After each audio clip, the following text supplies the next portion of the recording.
Dito guys may nakalaban akong naka-KOF Cho at mukhang familiar yung IGN niya.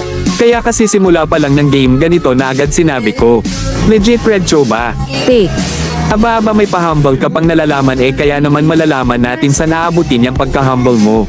Kaya dito pagtapos ko kunin mga buff ko dumaretso na ko sa top lane at sakto nakita ko siya kaya binigyan ko agad ng discount.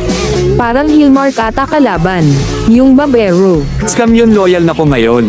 At guys mukhang nakilala niya din tayo dito at ikakatuwa na sana yun ang ating bida kaso ganito pa sinabi niya.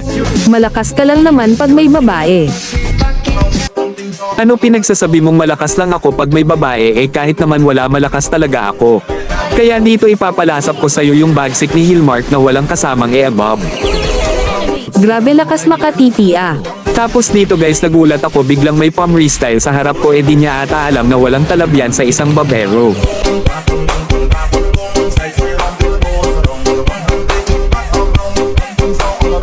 Palm restyle para mamaktay. Ano yon? Tapos guys nagalit siguro siya sa sinabi natin na yon.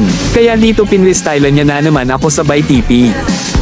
Tapos dito magre-red buff lang sana ako kaso bigla siyang lumabas at ikinagulat pa ngayon ng ating bida kaya ayun bagsak. Healing palm restyle ket lolo ko kaya yan Pasakayin mo sa kabayo lolo mo. Aba mainit din talaga itong Cho at tapos dito habang nakadrag map ako nagulat na lang ako nabigyan niya na pala ako. Tapos dito re-red buff lang sana ako kaso nagulat ako sa damage niya at Potek 1 hit pa talaga. At dito inaantay ko pag respawn ko kaso biglang. At Potek na spawn trap pa nga talaga ang ating bida at grabe palong-palo din talaga sa paggamit ng Cho.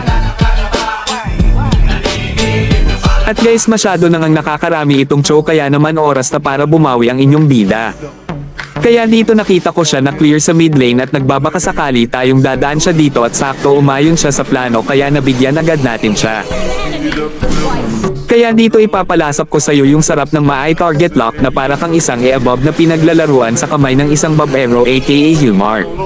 At guys comment nyo nga pala dyan sa baba kung sino naman ay next natin na durugan sa mga idol nyo. At dito dahil nga pinalasap niya tayo ng spawn trap kanina di niya ata alam na favorite hero natin ang gamit natin ngayon kaya ito lasapin mo.